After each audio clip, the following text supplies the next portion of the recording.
Bu shirinlikni 10 yoshli qizinglar ham tayyorlaydi.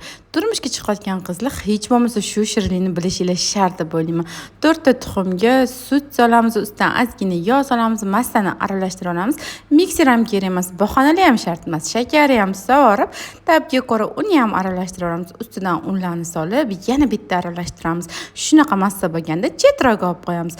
Uyimizda turgan shaptollarni olib, ichidan danalarini ajratib olamizda, xohlagan turimizga qarab to'g'rab olamiz. O'zimizga yoqadigandan qilib. Ustidan bitta pachka kukuruzli kraxmalni solib, uni ham aralashtirib olamiz. Keyin massani shunaqa idishga qolipga yog'lab sovurib, uni ustidan shaptollarimizni terib olamiz va uni ustiga tvorogga shakar, bitta tuxumni blender qilib, shunaqa qo'shuvda solib chiqamiz. Qarabsizlarki, 180 gradusda dahshat ozinglarda erib ketadigan pirog tayyor.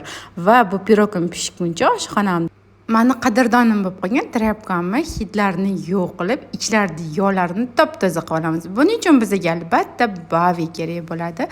Bu gipoallergenik, qo'limizga ham hech narsa qilmaydi. Qaynab turgan suvga 2-3 qoshiq solib, 20-25 minutga shunda qoldirib ketamiz.